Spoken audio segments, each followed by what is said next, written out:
Hello and welcome back to Year 9 Chemistry. It's wonderful to see you again. This is Week 12, Session 1, Review 2, Atomic Structure and the Periodic Table. This is the heart of the whole course, the story of the atom and the beautiful patterns of the periodic table. Today, we retrieve it all from memory. So keep pausing, keep answering before I do, and let's see how much has truly stuck. I think you'll surprise yourself.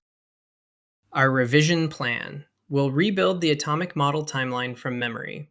We'll drill the particle count algorithm. We'll refresh the electron and position rules. We'll compare the reactivity trends.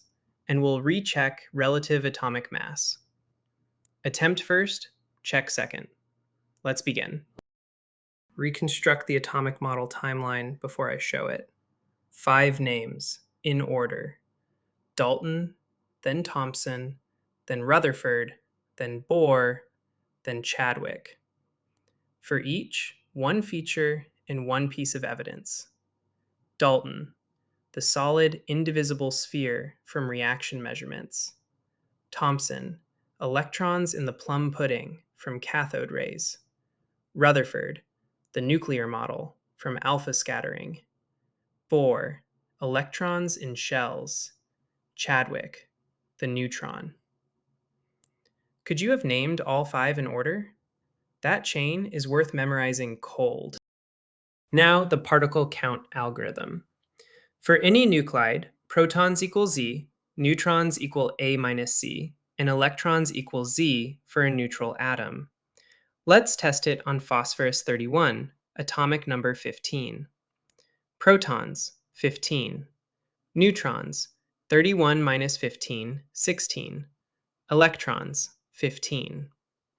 And a bigger one, an atom with atomic number 13 and mass number 27 has 13 protons, 14 neutrons, and 13 electrons. That's aluminium. 2 numbers, 3 counts, every time. The electron and position rules, retrieved.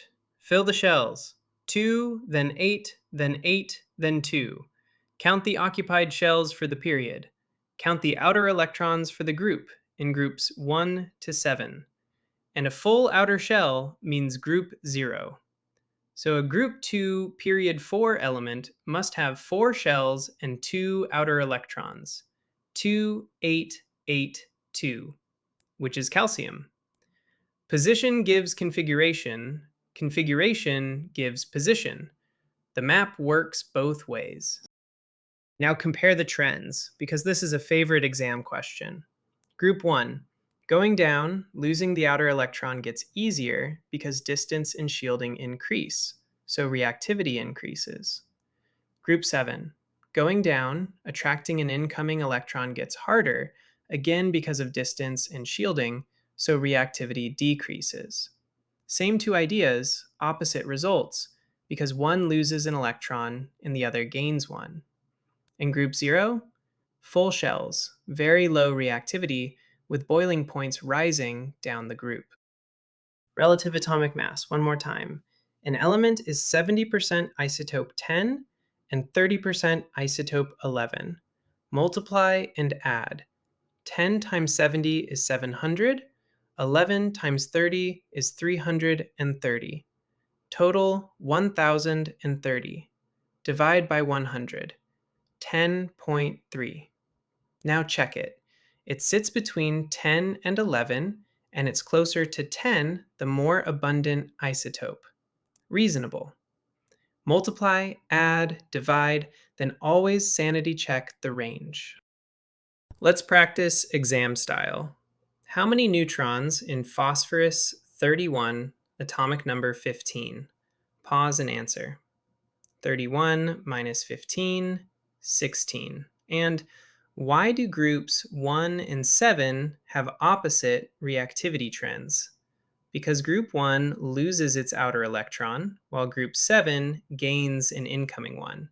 And distance and shielding affect those 2 processes in opposite ways. If those came easily, your atomic structure is strong. Let's check your understanding. Question 1. An atom has atomic number 13 and mass number 27. What are its particle counts? Pause and answer. 13 protons, 14 neutrons, 13 electrons. Question 2. What configuration is group 2, period 4? 2, 8, 8, 2. Here's your recap. The atomic model grew from Dalton to Chadwick, each step driven by evidence. Protons equal Z, neutrons equal A minus Z, configuration links to group and period. And the trends flow from distance and shielding. You've just revised the core of the course, and you should feel proud. Test yourself further at bridgetoexam.com with instant feedback and the final exam ready when you are. Next session, we revise formulae, equations, and acids.